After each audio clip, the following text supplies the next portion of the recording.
Parents hold a special role in every child's life. They're there to teach, nurture, protect, and encourage their children. Unfortunately, that isn't always the case. Sometimes parents can become their child's enemy and raise them in a life of neglect and abuse. The parents in this video shed some light on ways parents can turn on their own flesh and blood, cussing at or insulting your children, especially in public. I was in the electronics section of Walmart the other day and a kid was nearby looking at video games. The mother presumably comes over and starts dropping F-bombs at him, saying she didn't have money for any stupid effing games and to get his dumb ass over here, etc. Broke my heart. I grew up poor. I knew we couldn't afford many toys or video games, but I would always hang out in the toy aisle or video game area while my mom would shop for groceries. Then she would come get me when she was done. No yelling, as she knew where I was the whole time. I knew we couldn't afford those things, so I never asked. I just wanted to admire everything. This poor kid could have been doing the same, just window shopping, knowing he couldn't have anything. My dad physically and mentally abused my entire life. We had a physical fight when I was 16. Nothing really fucks you up more than fighting your high on crack father until you choke him into unconsciousness. His friends clowned the shit out of him, but I was left feeling like I lost even though I survived and won. It was the last time I ever let anyone put his hands on me without trying to take it off. It scarred me for life, and it took years to finally realize that I don't have to fight everyone. Family vloggers that make suspiciously many videos where water is involved and the kids have to wear a swimsuit. These videos get way more views than other normal videos, and a lot of the content lands on pedophile forums. Pedophiles could easily find out where these kids go to school, when the parents are working, what they want for Christmas, etc. Because the parents shout all this information out into the internet.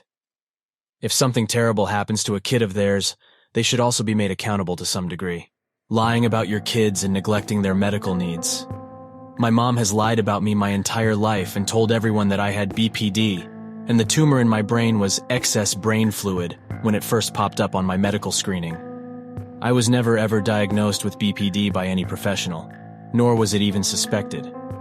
She also wouldn't take me in for any medical issues I was having, and tried to lie about my sister having cancer, but thought better of it when she realized the lie was too big.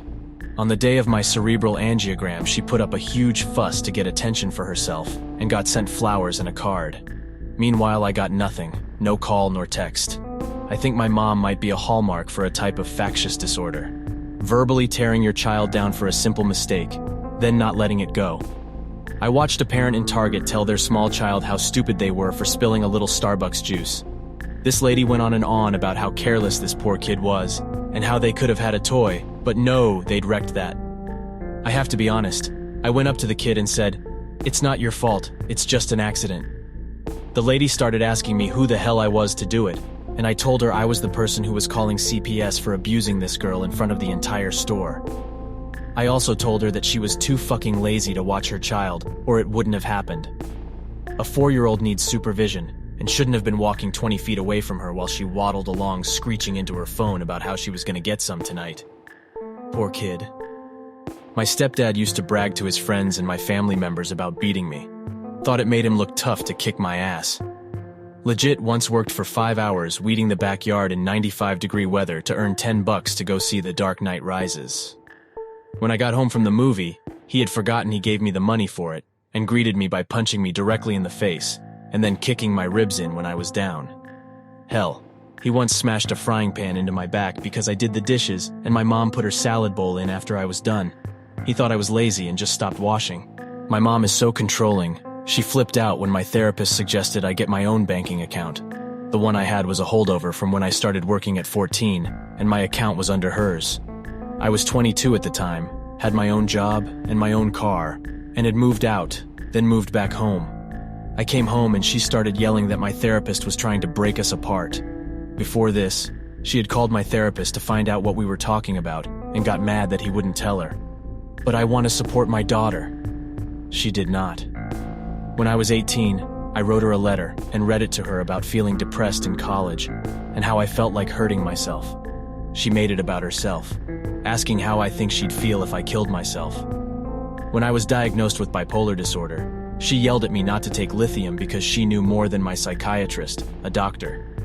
It took me another 2 years to start taking the medication that made my life better.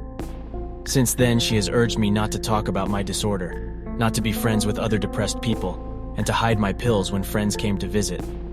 She also urged me to get off my pills so I could give her grandchildren. Don't worry, I cut her off. Thank you for watching. If you found this interesting, please consider hitting like and subscribe for more videos.